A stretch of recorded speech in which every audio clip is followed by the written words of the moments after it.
الحمد للہ وحدہ والصلاة والسلام علی من لا نبی بعدہ اما بعد فاعوذ باللہ من الشیطان الرجیم بسم اللہ الرحمن الرحیم ما كان محمد ابا احد من رجالکم ولكن رسول اللہ وخاتم النبیین وكان الله بكل شيء عليما.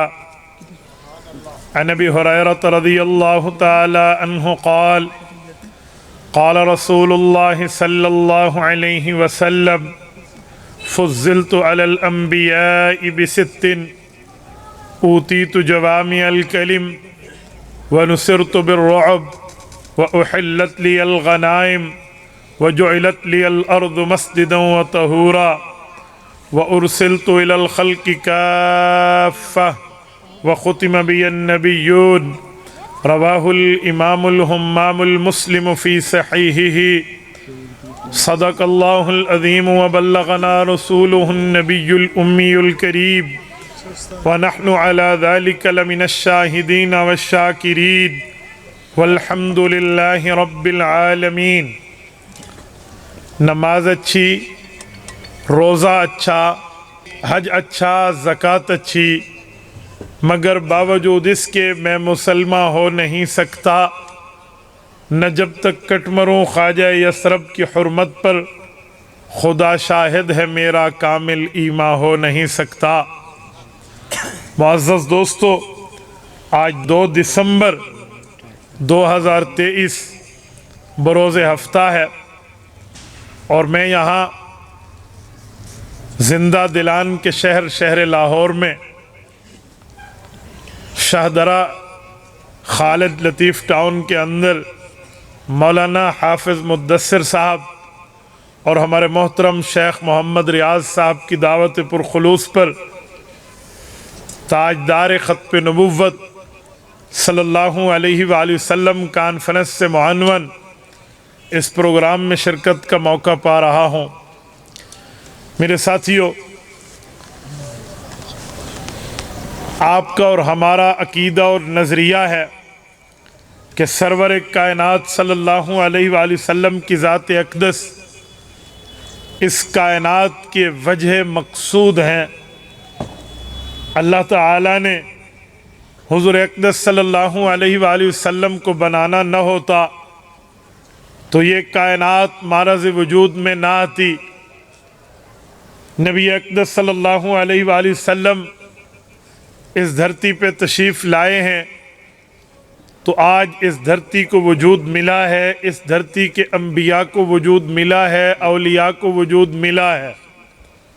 اگر حضور نہ ہوتے تو یہ کائنات کبھی نہ ہوتی. ہمارا نبی پاک صلی اللہ علیہ وسلم کے لیے یہ عقیدہ ہے کہ رسول اللہ صلی اللہ علیہ وسلم کو رب نے آخر میں بھیجا لیکن بطور چیف گیسٹ بھیجا. آپ علیہ السلام چیف گیسٹ کی حیثیت سے، مہمان خصوصی کی حیثیت سے تشریف لائے ہیں.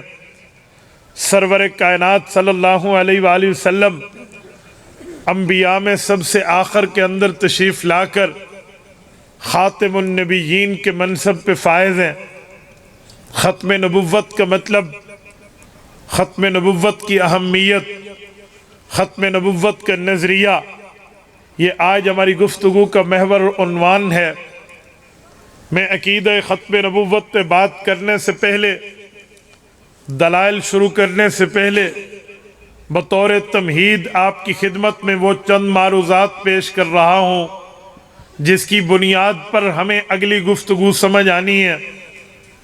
میں عقیدہ ختم نبوت کی اہمیت سے پہلے بطور تمہید یہ جملہ کہہ رہا ہوں کہ ختم نبوت کا مطلب یہ نہ سمجھیں کہ ہم نے سرور کائنات کو بس آخری نبی مانا، اور جو انکار کرے وہ یہ نہ سمجھے کہ بس صرف میں نے آخری ہی کا تو انکار کیا ہے، میں نے کوئی نبوت کا انکار تو نہیں کیا، میں نے حضور کی رسالت کا انکار تو نہیں کیا، نبوت کی پیغمبر ہونے کا انکار تو نہیں کیا. میں تو نماز روزے کا بھی قائل، حج زکوٰۃ کا بھی قائل، اذان و اقامت کا بھی قائل، غمی خوشی کا بھی اسلام میں قائل. صرف ختم نبوت کا انکار ہے تو نعوذ باللہ یہ کوئی اتنی بڑی چیز نہیں ہے۔ میں اس اہمیت کے پیش نظر یہ جملہ کہہ رہا ہوں، آپ کے اور ہمارے پاس ایک جسم ہے، دوسرا اس جسم کے اندر روح ہے۔ روح اور جسم کے ریلیشن شپ کو سمجھیں، روح اور جسم کے تعلق کو سمجھیں، روح اور جسم کے باہمی ملاپ کے اہمیت کو سمجھیں، تو ہمیں ایک بات سمجھ آتی ہے کہ اگر روح نہ ہو، صرف جسم ہو، یا صرف روح ہو جسم نہ ہو، تو معاملہ بندے کا گڑبڑ ہو جاتا ہے۔ انسان کی زندگی کے لیے جزء لا ینفک ہے، انسان کی زندگی کے لیے ضروری ہے، انسان کی زندگی کے لیے یہ ہر طور ہونا انڈرسٹوڈ ہے کہ اگر انسان کی زندگی چاہیے تو اس میں روح ہونی چاہیے، یا روح داخل ہو یا روح کا تعلق ہو تو بندہ زندہ رہتا ہے۔ روح موجود بھی نہ ہو، روح تعلق بھی نہ رکھے، اس جسم اور اس باڈی سے کنٹیکٹ میں بھی نہ رہے، اور اس کے اندر روح انٹر بھی نہ ہو، تو اس آدمی کی زندگی زندگی نہیں ہوتی، اس کا جینا جینا نہیں ہوتا، وہ اس کی لائف نہیں، اس کی ڈیتھ کہلاتی ہے، اس کی زندگی نہیں، اس کا موت کا زمانہ کہلاتا ہے۔ ایسے ہی اسلام میں رسالت مآب کے بارے میں جملہ عقائد کے اندر عقیدہ ختم نبوت اس اہمیت کا قائل ہے، عقیدہ ختم نبوت اس اہمیت کا حامل ہے، عقیدہ ختم نبوت اس معیار پہ فائز ہے، عقیدہ ختم نبوت اس منصب پہ فائز ہے کہ اگر بندہ حضور کے لیے باقی عقائد تو مانے لیکن ختم نبوت نہ مانے تو اس آدمی کی مثال ایسی ہے، جسم تو ہے اس میں روح نہیں ہے۔ آپ کہیں گے کیا مطلب؟ میں تھوڑی سی تفصیل دے کر بات کرنے لگا ہوں۔ دیکھو، اللہ کی ذات کے بارے میں ہمارے کئی عقائد ہیں۔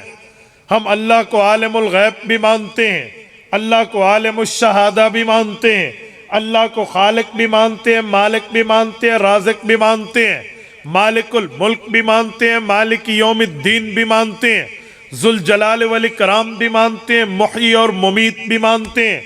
ہم یہ بات جانتے اور مانتے ہیں کہ اللہ نے پیدا کیا، اللہ موت دے گا، اور رب نے زندگی لکھی ہو، دنیا کی سب طاقتیں مل کے موت نہیں دے سکتی، اور اللہ نے موت لکھی ہو، دنیا کی سب طاقتیں مل کے بندے کو زندگی نہیں دلا سکتی۔ ہم اللہ کو ان اللہ علی کل شیء قدیر مانتے ہیں، یہ سارے نظریات کے قائل ہیں۔ لیکن کوئی بندہ کہے میں یہ سب کچھ تو مانتا ہوں، اللہ کی طاقت کو بھی، اللہ کی خالقیت کو بھی، اللہ کے مالک ہونے کو بھی، روز جزا کے مالک ہونے کو بھی، جنت و دوزخ بنانے والے کو بھی، اور یہ بھی مانتا ہوں کہ رب نے انبیاء بھیجے، اولیاء بھیجے، اتقیاء بھیجے، اصفیاء بھیجے، اللہ نے کائنات کی پیدائش کی ہے، رب نے زندگی دی ہے، رب موت دے گا۔ یہ ساری باتیں مانتا ہوں، پر ایک بات نہیں مانتا، میں توحید کا قائل نہیں ہوں۔ میں مانتا ہوں کہ اللہ ایک نہیں ہے، میں سب کچھ مانتا ہوں، تو کیا اسے اسلام کی سرٹیفکیٹ دے دی جائے گی؟ ہر مسلمان کہے گا باقی عقائد بعد میں ہے، توحید پہلے ہے، باقی نظریات بعد میں ہے، توحید پہلے ہے، باقی معاملات میں ہے، توحید پہلے ہے۔ یہ تو ابو جہل بھی مانتا تھا کہ رب خالق ہے، یہ تو فرعون کا بھی دعویٰ تھا کہ اللہ ہے، لیکن اس کا نظریہ تھا زمین کا خدا میں ہوں۔ ابو جہل مکہ مکرمہ میں حج بھی کرتا تھا، بیت اللہ کا طواف بھی کرتا تھا، صحیح بخاری میں ہے بیت اللہ کو گرا کے نئی تعمیر بھی کی تھی اس نے، اور پھر وہ تلبیہ بھی پڑھتا تھا جو احرام میں آپ اور ہم میقات سے احرام پہن کے پڑھتے ہیں، لبیک اللہم لبیک لبیک لا شریک لک لبیک ان الحمد والنعمت لک والملک لا شریک لک۔ تلبیہ ابو جہل پڑھتا، چھوٹے سی ترمیم کرتا، وہ کہتا لبیک اللہم لبیک، اے اللہ میں حاضر، آپ کی دربار میں حاضر، احادیث پاک اس پہ گواہ ہیں۔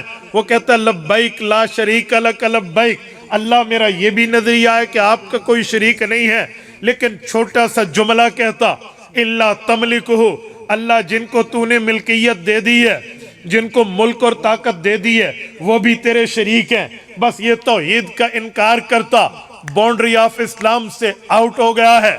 تو پھر ہم بھی اگر اس بندے کو مسلمان مانے جو رب کی تمام صفات مان کے توحید کا انکار کرے، ایسا مواحد تو فرعون بھی ہے، ایسا مواحد تو ابو جہل بھی ہے۔ پھر کیا مسئلہ تھا کہ ابو جہل کو بدر میں 24 کفار کے سرداروں میں سب سے بڑا سردار سمجھ کے گردن کو اس کی اصل سے بالکل اتنی نیچی جگہ سے کاٹا گیا کہ اس کی گردن سب گردنوں میں اوپر نظر آئی۔ پھر کیا وجہ تھی؟ ابو جہل کا جنازہ نہیں ہوا۔ پھر کیا وجہ تھی؟ ابو جہل کو عام قبروں کی طرح قبر نہیں ملی۔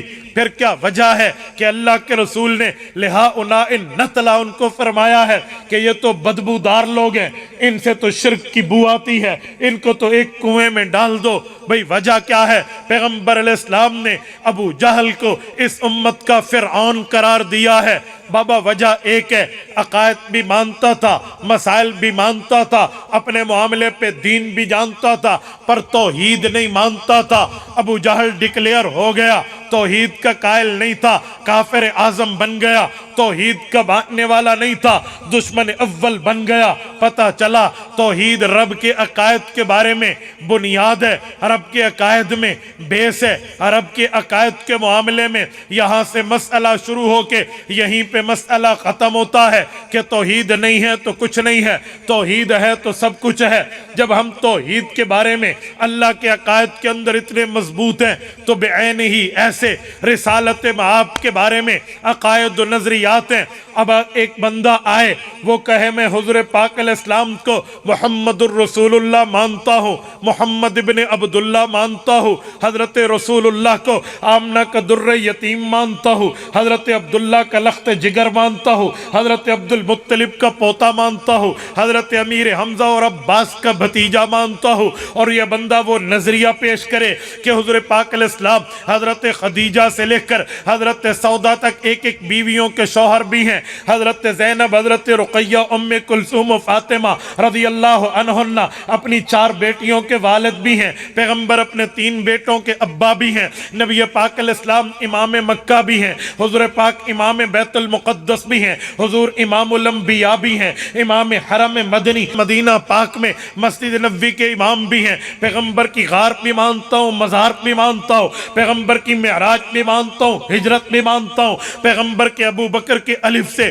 حضرت وحشی بن حرب رضی اللہ عنہم کی یا تک پیغمبر کے ایک ایک صحابی کو مانتا ہوں۔ میں پیغمبر کی نبوت مانوں، پیغمبر کے صحابہ کی خلافت مانوں، یہ تمام نظریوں کا قائل ہوں۔ اور وہ یہ بھی کہے کہ جتنے انبیاء آئے ہیں ان میں سب سے بڑھ کے جس کو نبوت ملی، جس کو پیغمبری ملی، جس کو رسالت ملی، جس کو درجہ ملا، جس کو مقام ملا، جس کو مرتبہ ملا، جس کو حیثیت ملی، جس کی ویلیو سب سے بڑھ کے ہے، وہ حضور پاک علیہ السلام ہے۔ اور وہ یہ بھی مانے کہ پیغمبر علیہ السلام اس وقت امت کے لیے سفارش کریں گے جب رب نے فرمایا سبعۃ یظلھم اللہ یوم لا ظل الا ظلہ، کہ جس دن اللہ کے علاوہ اس کائنات میں میدان محشر کے اندر کسی کا سایہ نہیں ہوگا، تو حضور پاک سفارش کریں گے۔ حضور پاک ساقی کوثر بھی ہیں، حضور شافی محشر بھی ہیں۔ وہ یہ بھی مانے حضور امام الانبیاء ہیں، اور امام وہ ہے جو مقتدیوں کے اس جگہ میں ٹھہرا ہوتا ہے کہ اس کے آگے بھی کوئی نہیں، اس کے برابر بھی کوئی نہیں۔ وہ یہ بھی مانے باقی انبیاء کو معراج آسمانوں پہ ہوئی، حضور کو معراج آسمانوں سے اوپر، سدرۃ المنتہا سے اوپر، صریف الاقلام سے اوپر، حتیٰ کہ جبرائیل بھی نیچے ٹھہر گیا کہ آگے جاؤں تو پر جل جائے۔ وہ وہاں تک حضور گئے ہیں جہاں تک نہ کوئی نبی مرسل گیا ہے، نہ جہاں تک ملک مقرب گیا ہے، حضور وہاں گئے ہیں جیسے قرآن کہتا ہے فَأَوْحَا إِلَىٰ عَبْدِهِ مَا أَوْحَا، بندے اور خدا میں جو بات ہوئی ہے وہ یہ بندہ اور خدا جانتے ہیں، دنیا میں اور کوئی جانتا نہیں ہے۔ اس جگہ تک حضور کا مقام ہے۔ میں یہ سب کچھ مانتا ہوں۔ حضور پاک پہ قرآن اترا، الحمد کی الف سے والناس کی سین تک، سورت فاتحہ سے سورت ناس تک، الف لام میم سے عما یتساءلون تک، قرآن کریم کے 86 مکی صورتیں، 28 مدنی صورتیں، 540 رکوع، 120 پاؤ، قرآن کی 7 منازل، 114 صورتیں، 30 پارے۔ وہ کہے میں سب کچھ مانتا ہوں، پر ایک بات میں مجھے چھوٹ دے دیں، میں حضور کو نبی مان کے خاتم النبیین نہیں مانتا، نبی مان کے خاتم الرسل نہیں مانتا، نبی مان کے خاتم پیغمبر نہیں مانتا۔ ہم کہیں گے تو نے پورا دین مان کے بھی کچھ نہیں مانا، جیسے اس نے اللہ کے لیے سب کچھ مانا تھا، توحید کا انکار کیا، ابو جہل بنا ہے۔ تو نے بھی سب کچھ مانا، ختم نبوت کا انکار کیا، امت کا ابو جہل بنا۔ ہمارا نظریہ یہ ہے جب پیغمبر کی ختم نبوت اتنی اہمیت کی حامل ہے، ختم نبوت کا معاملہ اتنا برتر و بارہ اعلیٰ و اولا ہے، اتنا ختم نبوت کا معاملہ ہائی لسٹ میں موجود ہے، تو عقیدہ ختم نبوت کوئی چھوٹا عقیدہ نہیں ہے، عقیدہ ختم نبوت کوئی چھوٹا نظریہ نہیں ہے، عقیدہ ختم نبوت کوئی چھوٹا معاملہ نہیں ہے، یہ وہ معاملہ ہے جس معاملے پہ ختم نبوت کے ساتھ ساتھ باقی نبوات کی مرتبات، رتبات و معجزات و درجات کے اوپر انحصار ہے۔ اگر اسے مانا تو سب مانا، اسے چھوڑا تو سب چھوڑا۔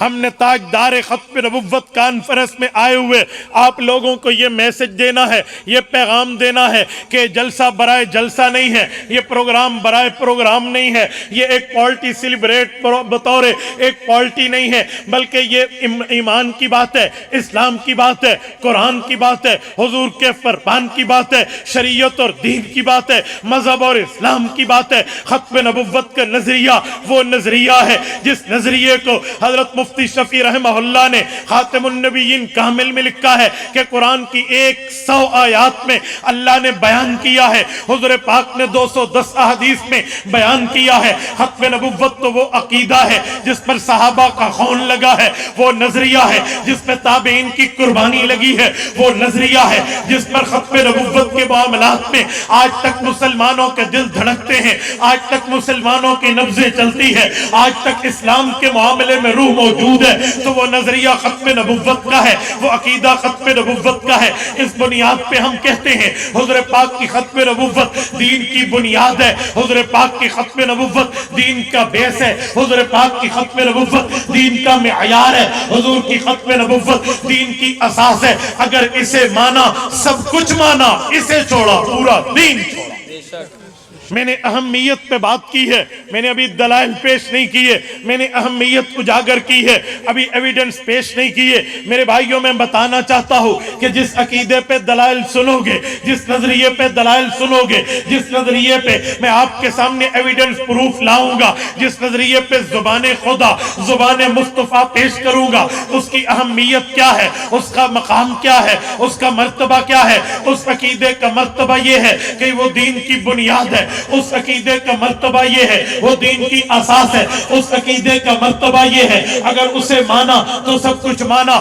آؤ میں دلائل شروع کر رہا ہوں۔ عقیدہ ختم نبوت کی دلائل تو بہت سی جگہ موجود ہے، لیکن میں وہ آیت آپ کے سامنے پیش کرتا ہوں جس آیت کو آپ اور ہم قرآن پاک کا پہلا صفحہ کھولیں تو پہلی نظر پڑتی ہے، وہ آیت پیش کر رہا ہوں جو پہلے صفحے پر سورۃ بقرہ پر پہلے رکوع پر پہلے صفحے پہ وہ آیت موجود ہے۔ رب کریم نے ایمان کی بنیاد کی بات کی ہے، رب کریم نے ایمان کی بیس کی بات کی ہے، رب کریم نے ایمان لانے کی ترتیب کی بات کی ہے۔ رب کریم نے سورۃ بقرہ پہلا رکوع پہلا صفحہ میں قرآن کریم کے پہلے صفحات پہ اللہ فرماتے ہیں اے محمد کریم علیک التحیۃ والتسلیم، جو آپ کی جماعت ہے اس کے ایمان کی ترتیبوں میں 3 بنیادیں ہیں۔ ایک بنیاد جو ہے وہ پچھلی کتابیں ہیں، ایک بنیاد جو ہے وہ اللہ کا قرآن ہے، اور ایک بنیاد جو ہے وہ روز آخرت، روز جزا، یوم الدین، قیامت، میدان محشر، آخرت پر ایمان ہے۔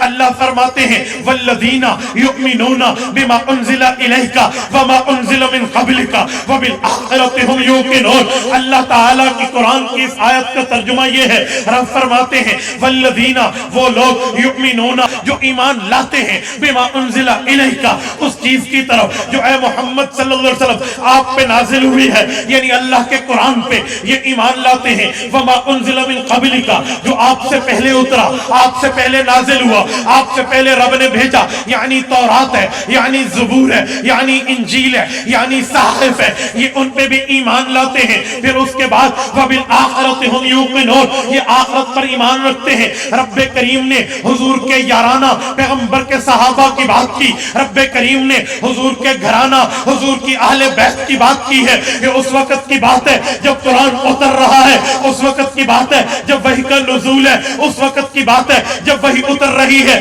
حضرت جبرائیل آتے ہیں، رسول امین کے پاس آتے ہیں، قرآن کریم لے کر آتے ہیں، صحابہ کے ایمان کی بنیادیں بتاتے ہیں کہ ایمان کی بنیاد 3 ہے. پچھلی کتابیں جسے تورات حضرت موسیٰ پہ اتری، انجیل حضرت عیسیٰ پہ اتری، زبور حضرت داؤد پہ اتری، صحائف حضرت ابراہیم وغیرہ پیغمبر پہ اترے. صحابہ کا ایمان یہ بھی ہے کہ تورات اپنے زمانے میں سچی کتاب تھی، انجیل اپنے زمانے میں سچی کتاب تھی، زبور اپنے زمانے میں سچی کتاب تھی، صحائف اپنے زمانے میں سچے تھے. اور یہ صحابہ کے ایمان کی بات وَمَا أُنزِلَ إِلَيْكَ، اس کے بعد رب نے کتاب اتاری، اسے قرآن کہتے ہیں، فرقان کہتے ہیں، کلام مجید کہتے ہیں، کتاب حمید کہتے ہیں، ذالک الکتاب لا ریب فیہ کہتے ہیں، انہ لقرآن کریم کہتے ہیں، فی کتاب مکنون کہتے ہیں، فی صحف مکرمہ کہتے ہیں، مرفوعۃ مطہرہ کہتے ہیں، بأیدی سفرۃ کرام بررہ کہتے ہیں. ہاں یہ وہ کتاب ہے جس کے لیے اللہ تعالیٰ نے جبرائیل کو فرمایا تھا. جبرائیل پہلے موسیٰ کے پاس گیا تھا، موسیٰ علیہ السلام کو تو نے کوہ طور پہ بلایا تھا، انہوں نے 40 راتوں کا اعتکاف کیا تھا، تو نے اکٹھی تورات اٹھا کے دے دی تھی. پھر تو حضرت داؤد کے پاس گیا تھا، انہوں نے اپنے معبد خانے میں چلہ کشی فرمائی تھی، پھر تو نے پوری زبور اٹھا کے ایک وقت میں دے دی تھی. پھر تو حضرت عیسیٰ کے پاس گیا تھا،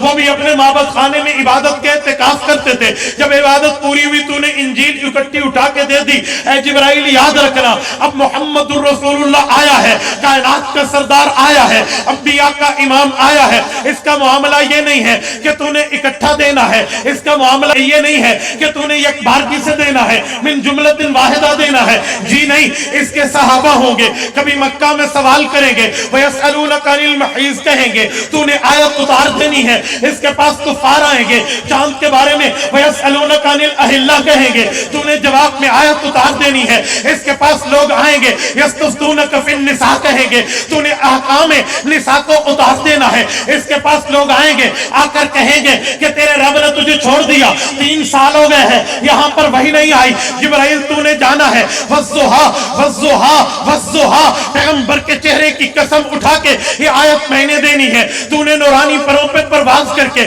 اس کے پاس آیت دینی ہے، وَالضُّحَىٰ کہہ کے پیغمبر علیہ السلام کے چہرے کی قسم کھانی ہے، وَاللَّيْلِ اِذَا سَجَا کہہ کے پیغمبر کے زلف کا تذکرہ کرنا ہے. پھر اعلان کرنا ہے، مَا وَدَّعَكَ رَبُّكَ وَمَا قَلَىٰ. یہ بکواس کرتے ہیں، الزام لگاتے ہیں، جھوٹ بولتے ہیں، ان کی فیک تھنک ٹینک ہے، غلط کہہ رہے ہیں. نہ تیرے اللہ نے نہ تجھ سے دشمنی کی ہے، نہ تیرے اللہ نے تجھ سے تعلق توڑا ہے. ہاں جب پیغمبر کے دانت کی بات آئے گی، تو نے یاسین کہہ کے پیغمبر کے دانتوں کی عظمت بتانی ہے. پیغمبر کے سینے کی بات آئے گی، تو نے علم نشرح لک صدرک کہہ کے پیغمبر کے سینے کا مقام دینا ہے، مرتبہ حیثیت بتانی ہے. ہاں وہ وقت آئے گا جب پیغمبر علیہ السلام مکہ مکرمہ میں جائیں گے، تو نے یہ کہہ کے آیت پہنچانی ہے، لا اقسم بہذا البلد وانت حل بہذا البلد.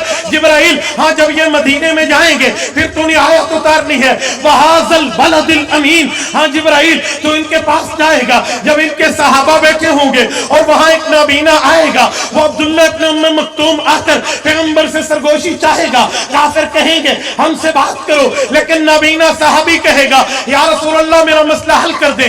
اگر پیغمبر کریم اس نابینا صحابی سے تھوڑے وقت کے لیے چہرہ پھیرے تو اس صحابی کی عظمت، ایمان، تقوی، طہارت، للہیت، پاکیزگی کو دیکھ کے آیت مجھ سے لینی ہے، اتارنی حضور پہ ہے. عبس وتولی ان جاءہ الاعمی وما یدریک لعلہ یتزکی. محبوبہ میں سے منہ نہ پھیریے، یہ تو آپ کا حکمدار ہے، دلدار ہے، وفادار ہے، تابعدار ہے، فرما بردار ہے. ہاں جبرائیل تو نے اس نبی کے پاس جانا ہے، جب یہ اپنے صحابہ کے پاس بیٹھے ہو تو ان کو یہ حکم دینا ہے کہ میرے صحابہ وہ ہیں، ان سے اپنی نظریں نہ ہٹانا. ولا تعد عیناک عنہم. پیغمبر آپ کی دونوں آنکھیں انہی صحابہ پر، دونوں آنکھیں انہی اہل بیت پر، دونوں آنکھیں اسی جماعت پر رہے، کیوں یہ وہ لوگ ہیں یدعون ربہم بالغداۃ والعشی.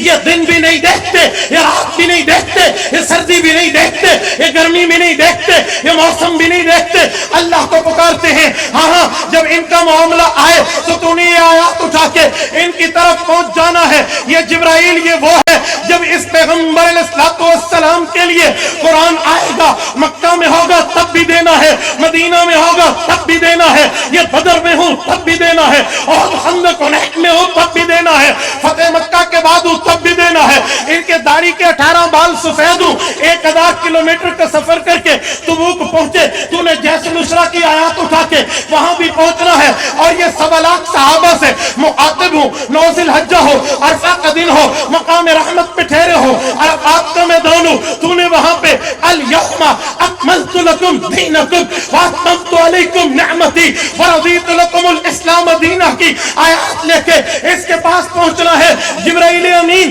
یہ وہ نبی ہے، اسے بلانا نہیں ہے، اس کے پاس جانا ہے، یہ وہ نبی ہے، اسے طلب نہیں کرنا، مطلوب بن کے جانا ہے، اسے نہیں پکارنا بلکہ اس کے پاس پہنچنا ہے، حتیٰ کہ یہ عائشہ صدیقہ رضی اللہ عنہ کے لحاظ پہ ہو، تو نے وہی لے کے وہاں بھی جانا ہے۔ تو اس قرآن کریم کو اس نبی پہ اتارنا ہے۔ تو رب کریم نے فرمایا والذین، وہ صحابہ یؤمنون بما انزل الیک، جو قرآن مانتے ہیں، وما انزل من قبلک، پہلی کتابیں مانتے ہیں، پھر اس کے بعد اللہ کیا حضور کی کتاب کے بعد کوئی اور کتاب آنی ہے؟ حضور کی نبوت کے بعد اور نبوت آنی ہے، حضور کی رسالت کے بعد اور رسالتیں آنی ہے، حضور کی پیغمبری کے بعد اور پیغمبر آنے ہیں، اس نبی کے بعد نبوت جاری ہے، یا اس نبی کے بعد قیامت آنی ہے۔ رب کریم نے فرمایا وبالآخرۃ ہم یوقنون، ان صحابہ نے حضور کے بعد کسی نبی کو نہیں ماننا،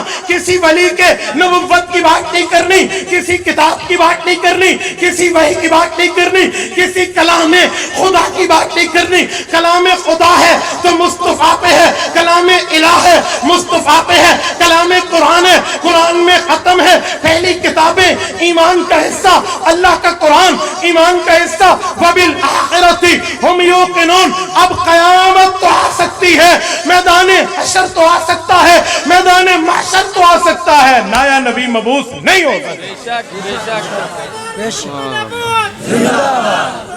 اب جب اس حد تک اللہ کے قرآن نے عقیدہ ختم نبوت کو اجاگر کیا کہ پہلی کتابیں مانے، پھر قرآن مانے، پھر قیامت مانے، وما انزل من قبلک کی بات کی ہے، اللہ تعالیٰ نے پورے قرآن کو اٹھا کے دیکھو۔ میں بڑے چیلنج، تحدی اور دعوے سے کہتا ہوں، کسی جگہ یوں نہیں فرمایا وما انزل من بعدک، حضور کے بعد بھی نازل ہوگا، حضور کے بعد بھی اترے گا، حضور کے بعد بھی وہی جاری، حضور کے بعد بھی قرآن جاری، حضور کے بعد بھی کلام جاری، حضور کے بعد بھی نئی نبوت جاری۔ جی نہیں نہیں نہیں، اللہ کا قرآن کہتا ہے وبالآخرۃ ہم یوقنون، جو نازل ہوا حضور پہ مکمل، جو اترا حضور پہ مکمل، جو بھیجا گیا حضور پر مکمل، جو کلام آیا حضور پر مکمل، جو قرآن آیا حضور پر مکمل، جو رب کے احکامات آئے حضور پر کامل مکمل مکمل۔ اس کے بعد نہ نئی کتاب ہے، اس کے بعد نہ نیا رسول ہے، اس کے بعد نہ نیا پیغمبر ہے، اس کے بعد نہ نیا نبی ہے، اس کے بعد نہ نئی کتاب ہے، اس کے بعد نہ نئی شریعت ہے۔ اللہ پھر کیا ہے؟ فرمایا وبالآخرۃ ہم یوقنون، وبالآخرۃ ہم یوقنون، اس کے بعد قیامت آ سکتی ہے، نیا نبی نہیں آ سکتا۔ جب اللہ تعالیٰ نے اس طرح ختم نبوت کو قرآن کے پہلے صفحے پہ بیان کیا تو مجھے بتائیں اہمیت قرآن اور کتنی ہوگی؟ جب پہلے صفحے پر اللہ تعالیٰ نے ختم نبوت کے نظریے کو اس طرح واشگاف الفاظ میں کھول کے واضح انداز میں نبوت محمدی کے بعد، رسالت محمدی کے بعد، پیغمبری محمدی کے بعد قیامت کی بات کر دیں تو پیچھے بچتا ہی کچھ نہیں ہے، پیچھے رہتا ہی کچھ نہیں ہے۔ تو کس بنیاد پہ ہم مانے کہ حضور کے بعد بھی کتاب آ سکتی ہے، یا وحی آ سکتی ہے، یا نیا نبی آ سکتا ہے؟ میرے ساتھیوں یاد رکھیں، رب کریم نے رسول کریم کی ڈیوٹی لگائی ہے۔ سورۃ انعام ہے، آیت نمبر 44 ہے، اللہ فرماتے ہیں وَأَنزَلْنَا إِلَيْكَ الذِّكْرَ لِتُبَيِّنَ لِلنَّاسِ مَا نُزِّلَ إِلَيْهِمْ۔ محبوب مصطفیٰ قرآن آپ پہ اترا، اس قرآن میں کیا لکھا ہے، اللہ نے کیا بتایا ہے، اس کی تشریح بھی آپ نے کرنی ہے۔ حضور کی ذمہ داری ہے، حضور قرآن کی وضاحت فرمائیں، حضور کی ذمہ داری ہے قرآن کی ایکسپلینیشن دیں، حضور کی ذمہ داری ہے قرآن کی تفسیر کریں، تشریح کریں، توضیح کریں، قرآن پاک کی مکمل بات سمجھائیں، یہ حضور کی ذمہ داری ہے۔ آؤ اس آیت کو حضور نے ہمیں کیسے سمجھایا۔ ہم دربار مصطفیٰ پہ جاتے ہیں، ہم نبی پاک علیہ السلام کے در اقدس پہ حاضری دیتے ہیں، کیا احادیث پاک میں، فرامین نبوی میں، اقوال رسول میں، احکامات مصطفیٰ میں، تعلیمات پیغمبر میں ہمیں اس آیت کی تشریح کہیں دکھتی ہے کہ اللہ پاک نے پہلی کتابوں کی، پھر قرآن کی، پھر قیامت کی بات کر دی؟ کیا حضور پاک نے بھی اس کی تشریح کر دی؟ جی میں دکھاتا ہوں، جامع ترمذی ہے، امام ابو عیسیٰ ترمذی رحمہ اللہ نے پیغمبر کے صحابی، حبر الامہ، پیغمبر کے چچا زاد، عظیم صحابی، عظیم مفسر حضرت عبداللہ ابن عباس رضی اللہ تعالی عنہما سے حدیث پاک لکھی ہے۔ نبی پاک نے آیات کی تشریح فرمائی، اپنے ہاتھ مبارک کو یوں اٹھایا، پیغمبر کے ہاتھ مبارک میں 5 انگلیاں ہیں، 3 انگلیوں کو بند کیا، 2 انگلیوں کو یوں کھڑا فرمایا۔ ادھر دیکھیے پیغمبر کریم نے یہ 2 انگلیاں کھڑی کی، ایک شہادت کی انگلی، ایک اس کی نیبر فنگر، اس کی پڑوسن انگلی، یوں 2 انگلیاں مبارک کو اٹھایا اور پیغمبر اسلام نے صحابہ کرام کو، امت کو نظریہ دینے کی بات فرمائی۔ فرمایا اے لوگو آؤ سنو، تمہارا پیغمبر تمہیں کچھ بتا رہا، سمجھا رہا، کچھ بات دے رہا، آؤ۔ صحابہ کے کان حضور کی زبان کی طرف متوجہ ہوئے، آقا نے فرمایا آنا والساعۃ کہاتین، اے لوگو جیسے یہ 2 انگلیاں ہیں، یہ انگلی ہے، یہ انگلی ہے، اسی طرح میں اور قیامت یوں اکٹھے بنا کے بھیجے گئے۔ پتہ چلا ان 2 انگلیوں کے درمیان کوئی نئی انگلی نہیں ہے، حضور اور قیامت کے درمیان نیا نبی نہیں، نئی نبوت کی بات ہی نہیں ہے، نئی رسالت کی بات ہی نہیں ہے، نئی پیغمبری کی بات ہی نہیں ہے۔ تو جب آقا نامدار نے ختم نبوت کی بات ہمیں یوں سمجھائی، حضور پاک نے قرآن کی آیت کی تشریح یوں کر دی، نبوت نے قرآن کی وضاحت، تفسیر، تشریح، ایکسپلینیشن یوں فرمائی کہ میں اور قیامت یوں اکٹھے بنا کے بھیجے گئے ہیں۔ اب جو نیا آنے کی بات کرے، نئے آنے کا دعویٰ کرے، وہ دجال تو ہو سکتا ہے، کذاب تو ہو سکتا ہے، جھوٹا تو ہو سکتا ہے، سچا نہیں ہو سکتا۔ بے شک سچا ہو سکتا ہے؟ بولیے بلند آواز سے، کیا کوئی حضور کے بعد نبوت کا دعویٰ کرے سچا ہو سکتا ہے؟ ماشاءاللہ۔ آؤ میں ایک بات مزید سمجھاتا ہوں۔ میں نے کہا حضور پاک کے بعد کوئی نئی نبوت کی بات کرے وہ جھوٹا ہے، سچا نہیں ہے۔ آؤ ذرا ورق پلٹتے ہیں، ایک سچے نبی کی بات کرتے ہیں۔ توجہ، میں آپ کا ذہن جہاں لے جانے لگا ہوں شاید ابھی تک عوام کا نہ پہنچو۔ ایک سچے نبی کی بات کرتے ہیں، اس سچے کی جس کی ماں کو قرآن نے امہ صدیقہ کہہ کے سچی کہا ہے، ماشاءاللہ۔ اس نبی کی بات کرتے ہیں جس نبی کی ماں کو بھی قرآن نے صدیقہ کہا ہے، اس نبی کی بات کرتے ہیں جس نبی کے اور اس کی اماں کے کھانے پینے کے ذکر کو قرآن نے بیان کیا ہے۔ کھانا یأکلان الطعام، ان کے کھانے پینے کی بات کی ہے۔ آؤ اس سچے کی بات کرتے ہیں جس کے لیے سورت نمبر 19 سورت مریم رکوع نمبر 2 میں وَاذْكُرْ فِي الْكِتَابِ مَرْيَمَ إِذِ انتبذت مِنْ أَهْلِهَا مَكَانًا شَرْقِيًّا فَاتَّخَذَتْ مِنْ دُونِهِمْ حِجَابًا فَأَرْسَلْنَا إِلَيْهَا رُوحَنَا فَتَمَثَّلَ لَهَا بَشَرًا سَوِيًّا۔ یہ آیات اتاری، رب نے حضور کو فرمایا اے پیغمبر آپ اپنی زبان سے اس سچے بندے کی بات صحابہ کو سنائیں۔ میں اس سچے کی بات کرنے لگا ہوں جس پر کتاب انجیل اتری، عیسیٰ بن مریم علیہ السلام، اس سچے کی بات کرتا ہوں۔ آخری زمانہ میں حضور نے فرمایا وہ بھی تشریف لائیں گے، فرمایا لَيَنزِلَنَّ ابن مریم فیکم، تم میں وہ سچی کا بیٹا، سچا حضرت عیسیٰ علیہ السلام آئیں گے۔ یا رسول اللہ کیا کریں گے؟ فرمایا جب زمین پہ آئیں گے اماما و حکما، امت کی قیادت کریں گے، وَلَا يَقْتُلَنَّ الْخِنْزِيرَ یہودیت مٹا دیں گے، وَلَا يَكْسِرَنَّ الصَّلِيبَ عیسائیت توڑ کے رکھ دیں گے، وَلَا يُعْرَضَنَّ عَلَيْهِ الْمَالُ فَلَا يَقْبَلَنَّهُ مال پیش ہوگا، انکار کر دیں گے، ثُمَّ لَيَأْتِيَنَّ عَلَىٰ قَبْرِ پھر میری قبر پہ آئیں گے حج اور عمرہ کر کے، فَقَالَ يَا محمد صلی اللہ علیہ وسلم میری قبر پہ مجھے سلام کریں گے، لَأُجِيبَنَّهُ اللہ کی دی ہوئی طاقت سے میں عیسیٰ علیہ السلام کے سلام کا جواب دوں۔ میں اس سچے کی بات کر رہا ہوں، یہ نبی آئیں گے، اچھا تو جب آئیں گے سچے نبی ہوں گے، حضور کے بعد آئیں گے، کیوں؟ یقتل الدجال، انہوں نے دجال کو قتل کرنا ہے، کس پلیس پہ؟ علی باب لد، اسرائیل کا سٹی لد، اس شہر کے ایئرپورٹ پہ اس کو فنار کرنا ہے، مارنا ہے، انہوں نے آنا ہے۔ اچھا یہ تو سچے نبی، ان پہ تو کتاب اتری، اللہ ان کا تو اپنا کلمہ ہے لا الہ الا اللہ، عیسیٰ روح اللہ، یہ حضور کے بعد آئیں گے۔ اچھا چلو جھوٹا نہیں آ سکتا کہ دعویٰ کرے، سچا نبی تو آ رہا، اپنے سچے کلمے والا، سچی کتاب والا، سچے دین والا، وہ آ رہا، کیا اسے اجازت ہے وہ اپنے کلمے کی دعوت دے، اپنی کتاب پہ عمل کی دعوت دے، نبوت عیسوی کی بات کرے؟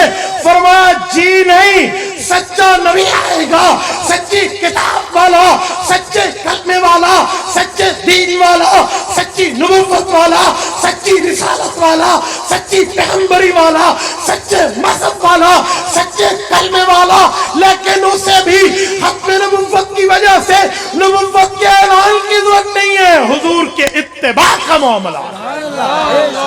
وہ جب سچا رہا ہے وہ اپنے کلمے کی دعوت نہیں دے رہا، سچا رہا ہے وہ اپنی کتاب کی دعوت نہیں دے رہا، سچا رہا ہے اپنے مذہب کی وہ بات نہیں کرتا، کیونکہ ختم نبوت ہو چکی ہے، اور اس نبی کا کام تو صرف دجال کو مارنا تھا، اسی لیے ان کو بھیجا۔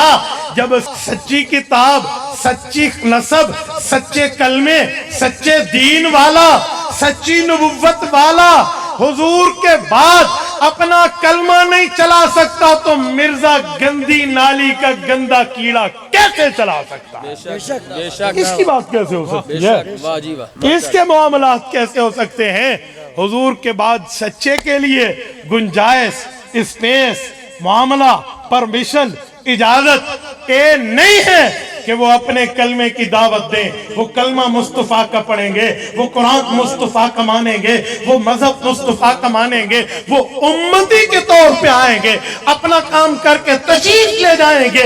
وہ سچی کتاب والا اپنی وحی نہیں سنا سکتا تو مرزا تو ہے ہی جھوٹا، یہ تو ہے ہی فیک، یہ تو ہے ہی ڈھونگ، یہ تو ہے ہی دو نمبر۔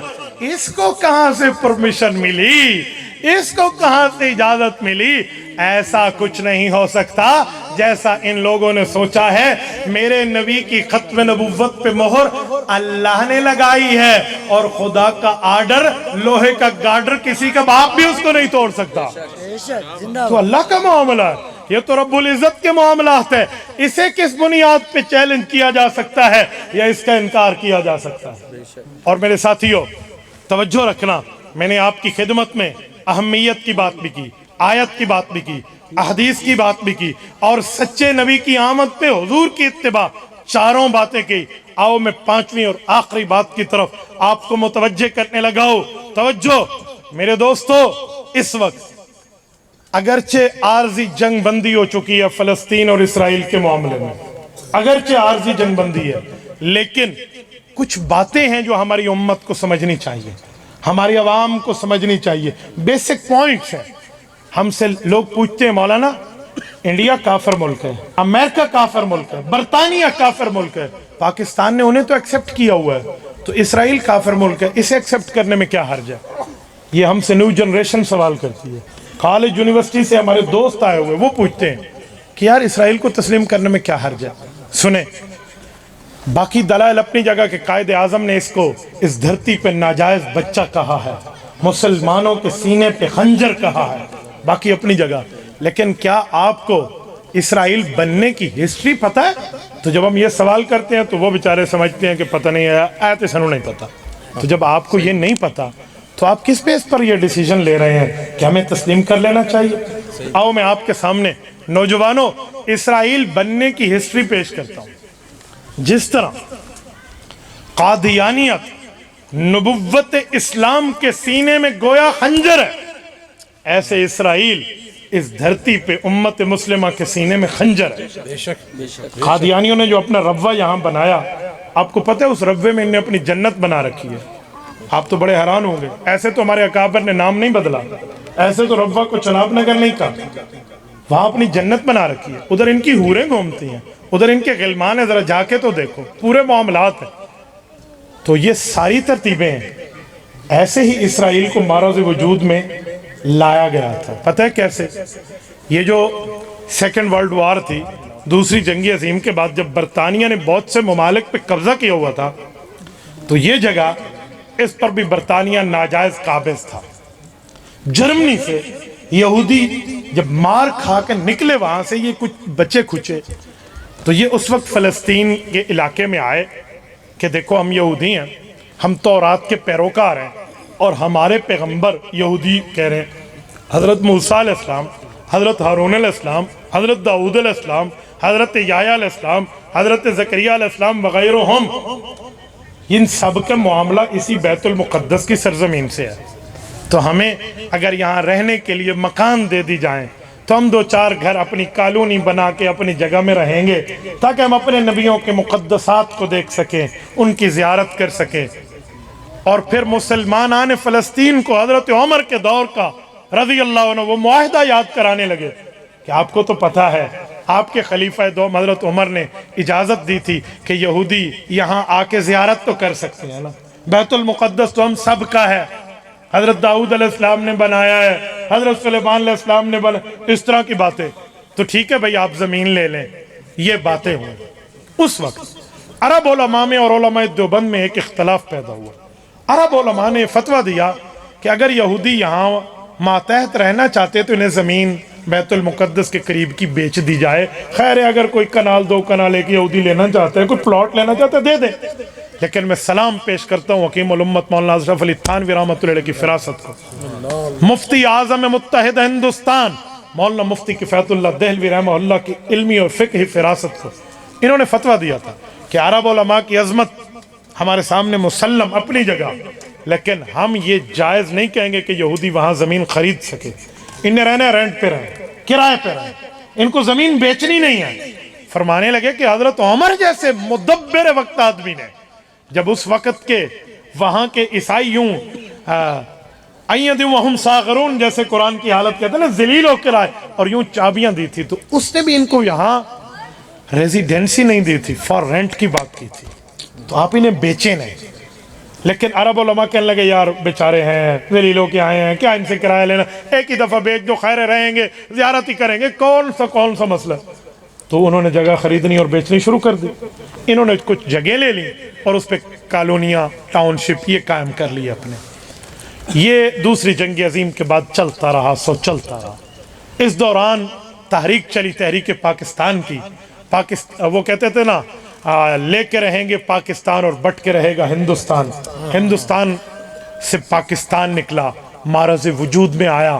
جب پاکستان بن گیا، اس کے بعد کی بات ہے جب فلسطین کی زمین بھی یہودیوں کے ہاتھوں کیسے آئی، جس وقت ان مسلمانوں نے اپنی زمینیں ان کو دے دی اور ان نے لے لی، اس پہ قابض ہو گئے، اپنے مکانات بنا لیے، اپنے گھر بنا لیے، اور برطانیہ کی گورنمنٹ وہاں سے دفع ہو رہی تھی تو یہودیوں کو طاقت دے دی، یہودیوں کو پاور دے دی، یہودیوں کے ہاتھ میں معاملات دے دیے۔ اور ہوا یہ کہ جب برطانیہ جا رہا تھا تو اسلحہ اور سب کچھ ان یہودیوں کو دیا۔ ایک ہی رات میں، ابھی قائد اعظم محمد علی جناح زندہ تھے، ان کی وفات حضرت حیات نہیں ہوئی تھی، علامہ شبیر احمد عثمانی جیسا بانیان پاکستان میں ایک اہم نام موجود تھے، اور بڑے بڑے حضرات اس وقت موجود تھے۔ تو اس وقت جب ان علماء کے سامنے بات آئی کہ یہودیوں نے برطانیہ کے اسلحے کے زور پہ ایک ہی رات میں اپنی کالونیوں کو ملک بنا دیا، اپنی کالونیز کو انہوں نے ملک کنٹری ڈکلیئر کیا اور ایک ہی رات میں فلسطینیوں پہ چڑھ دوڑے۔ کل جو کاسا لیس تھے آج وہ اوپر کے ہاتھ پہ آ گئے اور کہنے لگے یہ ہمارا ملک ہے، ہماری کنٹری ہے، ہم اپنے ملک میں آزاد ہیں، تم ادھر ہم ادھر، اس طرح کی باتیں کر کے ایک ہی رات میں انہوں نے ملک بنایا۔ تو قائد اعظم کی سوچ دیکھیں نا، اس وقت انہوں نے جو ڈیسیژن لیا تھا نا کہ یہ سرزمین فلسطین پہ ایک ناجائز بچہ ہے، پاکستان اسے کبھی تسلیم نہیں کرے گا۔ اور آج بھی ہمارے پاسپورٹ پہ لکھا ہوا ہے کہ اسرائیل کو ہم تسلیم نہیں کریں گے، ہماری فلائٹس وہاں تک نہیں جاتی۔ میرا نوجوان مجھے کہتا ہے کہ تسلیم کر لیں تو کیا حرج ہے؟ بھائی یوں کنٹری کریٹ ہوتے ہیں، یوں ملک بنتے ہیں، یوں ملک بنا کرتے ہیں کہ میں آپ کے پاس آؤں اور آپ سے زمین خریدوں اور کل اس کو ملک بنا دوں۔ یوں اسرائیل مہراز وجود میں آیا ہے۔ اچھا پھر بات یہاں تک رہتی تو چلو ایک معاملہ کسی حد تک غاصبیت کی رہتے، لیکن معاملہ اس سے بڑا ہے۔ وہ بیت المقدس کو گرانے کے ارادے سے آئے ہیں، وہ ہیکل سلیمانی کی تعمیر کے معاملات کو لے کر آئے ہیں، اور وہ ہیکل اس جگہ بھی نہیں ہے جس جگہ کی یہ بات کر رہے ہیں، اس کی اگر ہسٹری دیکھا جائے تو یہاں بھی ان کا دعویٰ جھوٹا نکلتا ہے، ایک تفصیلی بات ہے۔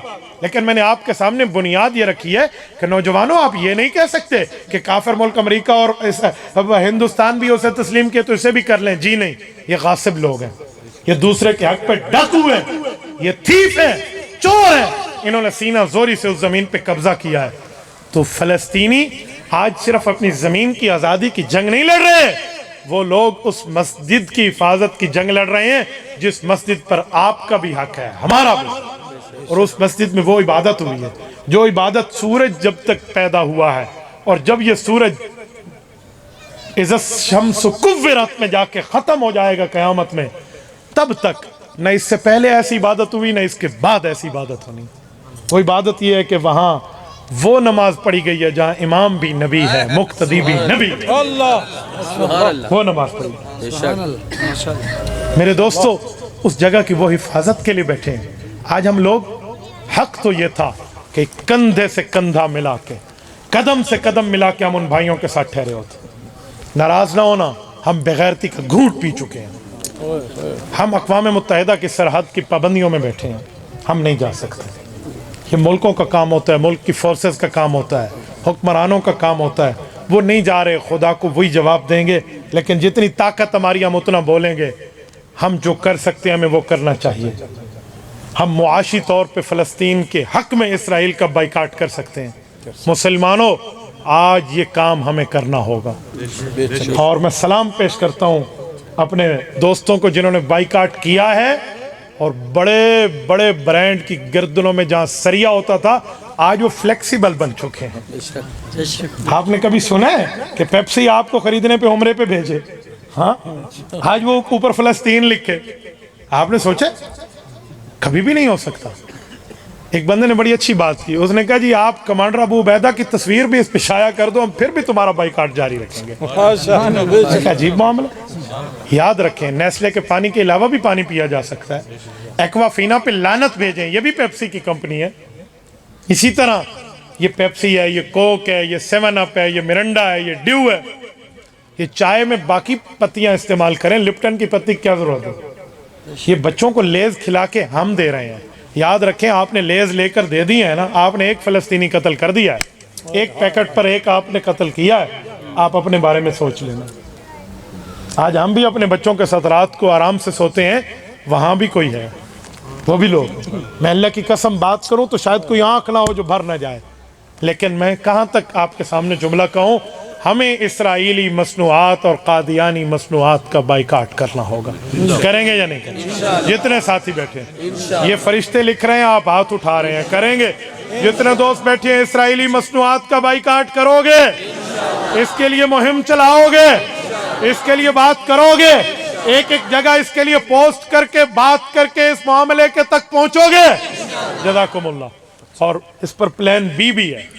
پلان بی یہ ہے کہ ہر اس دکاندار کا بائیکاٹ کریں گے جو آج بھی اسرائیلی مصنوعات کو بیچ رہا ہے، جو آج بھی قادیانی مصنوعات کو بیچ رہا ہے، جب ہم نے بتا دیا، ایک بات ننگیوں کے سامنے آ گئی، کھل کے معاملہ آ گیا، انہو دم مبین کا معاملہ سامنے ہے، اس کے باوجود بھی تم ان کی چیزیں بیچتے ہو۔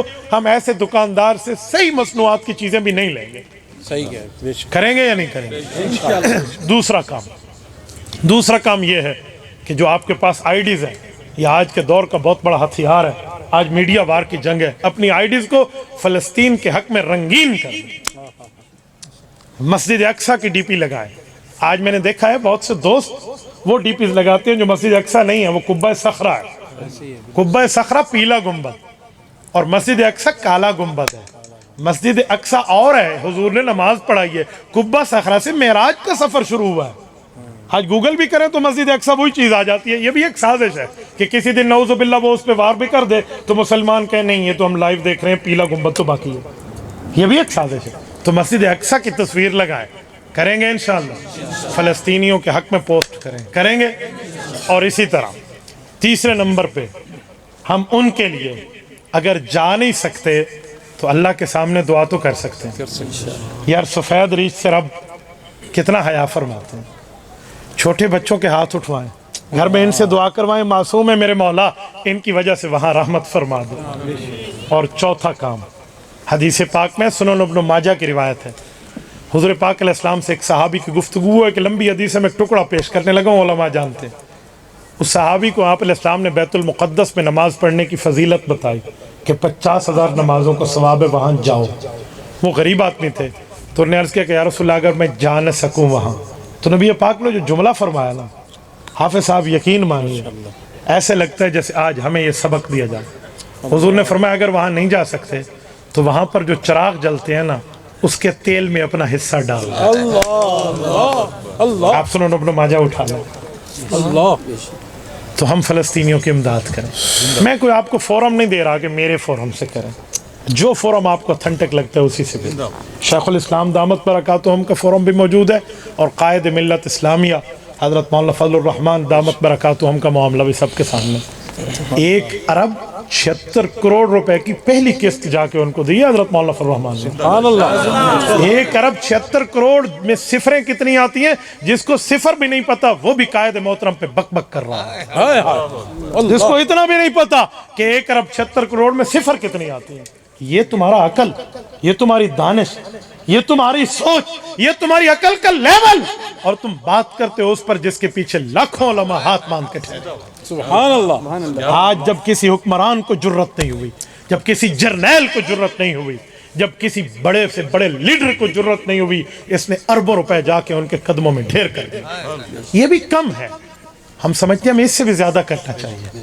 میرے دوستو، آج جنگ بندی کے بعد اگر 11,000 ٹرک پرسوں کی رپورٹ تک امداد کے غزہ میں داخل ہوئے ہیں تو اس میں ہم مسلمانوں کا حصہ موجود ہے۔ اللہ ماشاءاللہ، کتنا بڑا اللہ کا کرم ہے۔ ہم نہیں جا سکتے وہاں، حصہ تو بھیج سکتے ہیں، تو اب دوسری قسط بھی جانی ہے۔ آج بھی قائد ملت اسلامیہ بھاولپور میں طوفان الاقصیٰ سے گفتگو کر رہے ہیں۔ تو میرے دوستو، جب حضرت مولانا قطر میں حماس کے سربراہ اسماعیل ہانیہ کے پاس گئے نا، تو انڈین میڈیا کتنا رویا اس میں، ان کی چیخوں کو ہم نے انجوائے کیا ہے نا۔ حضرت مولانا نے وہاں کہا کہ چرم موہن داس گاندھی کی قیادت میں، جواہر لال نہرو کی قیادت میں، مولانا ابوالکلام آزاد کی قیادت میں، انڈیا والوں تم نے بھی تو آزادی کی جنگ لڑی ہے، کون سی موت پڑ گئی ہے تمہیں کہ فلسطینیوں پہ بولتے ہو، وہ بھی تو آزادی کی جنگ لڑ رہے ہیں، تمہاری آزادی کی جنگ جائز تھی، ان کی آزادی کی حرام ہو گئی ہے۔ یوں نہیں چلے گا، باؤ کا تجرو و بائی لا تجر، یوں نہیں چلے گا۔ اس کا عوامی ترجمہ ہے تیرے 10 روپے اصلی ہیں اور میرے نقلی ہیں، یوں نہیں ہو سکتے۔ تو یہ کس بنیاد پہ آپ کر رہے ہیں؟ تو ہمیں وہاں پر حصہ ملانا چاہیے، کریں گے نا انشاءاللہ۔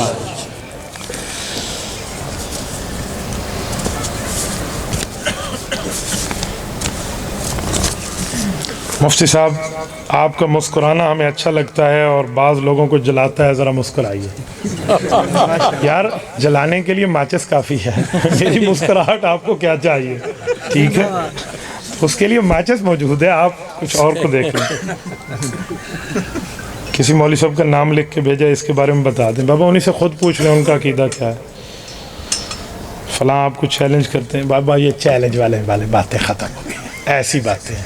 ہماری گاڑی پورے پاکستان کے روڈوں پہ چلتی ہے نا، کسی اہل باطل میں جرت ہے تو اس کو روک کے دکھا۔ اللہ مفتی صاحب کچھ لوگ عہد نامہ پڑھتے ہیں، اس بارے میں کچھ فرما دیں۔ رسم و رواج کی حد تک ہے، اس کا دین میں کوئی حصہ نہیں ہے۔ جزاکم اللہ تعالی۔